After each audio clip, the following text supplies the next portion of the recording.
প্রত্যেককে স্বাধীন বাংলাদেশে বিচারের আওতায় নিয়ে আসা হবে। একটা দলের পক্ষে তারা অবস্থান নেওয়ার জন্য তারা বিভিন্ন ধরনের ষড়যন্ত্র এবং চক্রান্ত করছে। আমরা তাদের অপপ্রয়াস দেখতে পাচ্ছি।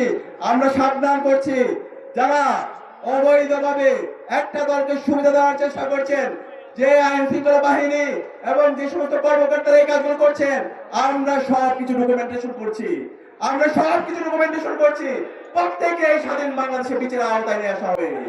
সাবধান করছি, কেউ যদি আবার সেই ফ্যাসিস্ট হাসিনার মতো করে আবার যদি অবৈধ জনগণ নির্বাচন আয়োজন করতে চায়, যারা আয়োজন করছে তাদের সবাইকে স্বাধীন বাংলাদেশে বিচারের আওতায় নিয়ে আসা হবে ইনশাআল্লাহ।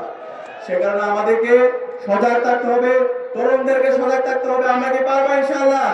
ইনশাআল্লাহ আগামীর যে বাংলাদেশ হবে, সেই বাংলাদেশ হবে ইনসাফের বাংলাদেশ।